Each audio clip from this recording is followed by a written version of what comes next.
Iran's reported use of maneuverable reentry technology in war could mark a serious shift in the missile defense challenge. Iran has shocked regional observers as it appears to have used an advanced missile profile against Qatar, a close U.S. Arab ally. Iran is fielding missiles that can maneuver late in flight and complicate interception by systems like Patriot. Is this the real reason behind U.S. President Donald Trump's sudden U-turn on Iran strikes? Is USA defenseless against? We have had very, very strong talks. We'll see where they lead. We'd like to make a deal too. Iran's strike on the Ras Laffan gas complex has raised fresh questions about the effectiveness of Western missile defense systems after at least one incoming missile got through. Some defense reporting says the attack may have involved a manoeuvrable re-entry vehicle, or MaRV, suggesting Iran used a more advanced ballistic missile configuration in the strike. That MaRV technology is described in defense analysis as being capable of complicating interception by US-made Patriot systems because the warhead can maneuver late in flight. The strike has therefore highlighted what analysts describe as advances in Iran's terminal phase guidance technology and warhead control. Qatari and other reporting said that at least one of 5 ballistic missiles penetrated the defenses and struck Ras Laffan Industrial City.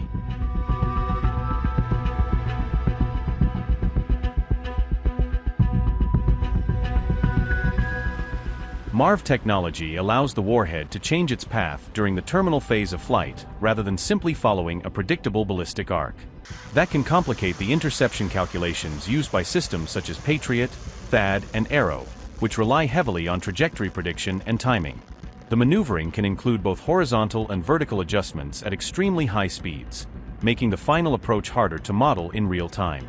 As a result, interceptor crews may be forced to update firing solutions within a very short time window as the incoming threat changes course. Analysts also note that this kind of terminal maneuvering does not necessarily require a full hypersonic missile launch profile to still complicate or defeat interceptors. By contrast, traditional ballistic missiles follow a more fixed path, which makes them easier for layered missile defense systems to track and engage.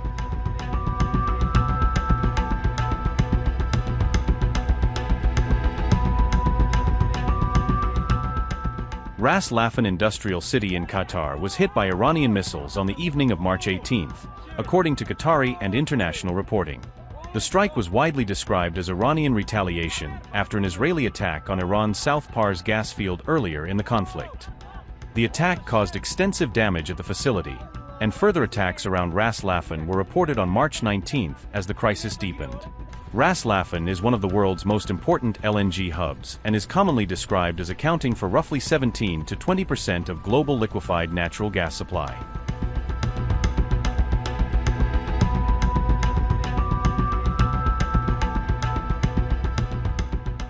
Meanwhile, President Donald Trump appeared to soften his earlier threat to strike Iran's energy infrastructure after first issuing an ultimatum over Hormuz.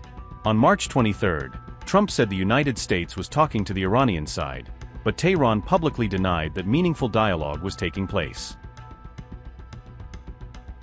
After Trump paused immediate attacks on Iranian energy sites, Iranian media then reported fresh strikes on gas-related infrastructure inside Iran. Those reports said a gas management building and pressure reduction station were hit in Isfahan, while a gas pipeline was struck in Khorramshahr. The same Iranian reporting said facilities and nearby homes were damaged, though no casualties were reported. Mr. President, Iran's foreign ministry says you're not telling the truth when it comes to productive conversations. Well, they're going to have to get themselves better public relations. We have had very, very strong talks. We'll see where they lead.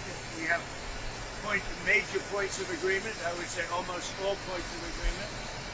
Perhaps that hasn't been conveyed. The communication, as you know, has been blown to pieces. They're unable to talk to each other. So we've had very strong talks. Mr. Witkoff and Mr. Kushner had them.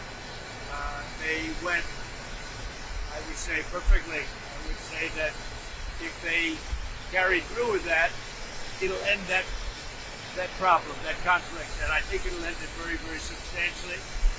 We have very much in mind our partners in the Middle East. We've had great relationships with a lot of them, as you know. A lot of them were surprisingly hit, and I was surprised to see it, and so was everyone else, but we have they're very much in mind in the discussions. So the discussions took place yesterday. They went into yesterday evening. They want very much to make a deal.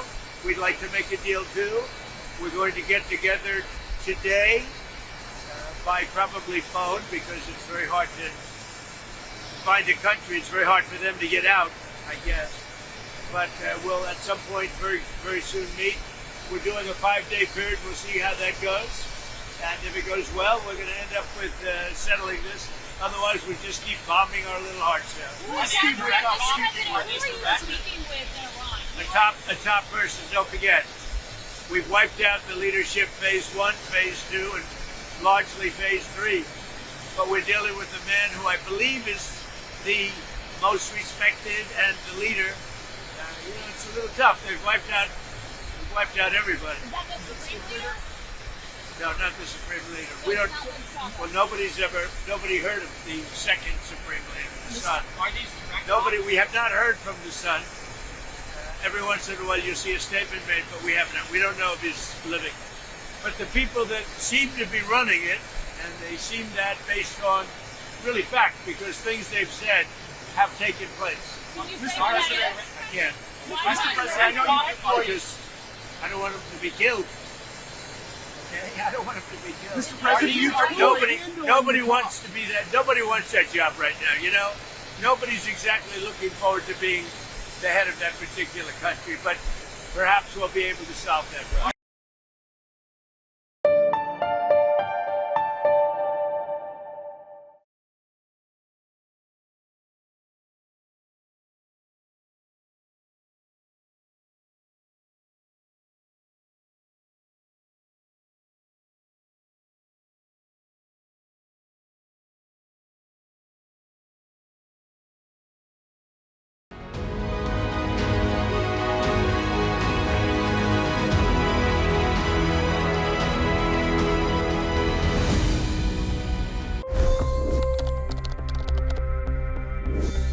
$25 crore गरीब गरीबी को परास्त करके बाहर निकले। For the good of our nation, let's work together and let's truly make America great again. The fastest news breaks. Requested PM saying that we will have to speak to Putin and to Zelensky. The biggest news makers. The relationship with India is probably the most important bilateral relationship the U.S. will have for the rest of this century. The capital delivered quite an election result today. Expert analysis. The million-dollar question today is how to stop this dance of death. Ground reports. I'm standing at the crossroad of the Kumbh Mela. Behind me are more than 100 entry ghats. Long-form interviews. Exclusionary politics is reflected in Manipur case as well. You don't bother because this is a small state. Deep dive into burning issues. It's often said DRC could be the richest country in the whole world. It's because of what sits underneath. Why exactly did the US topple the Sheikh Hasina government? HD videos. We don't just break news, we break it down.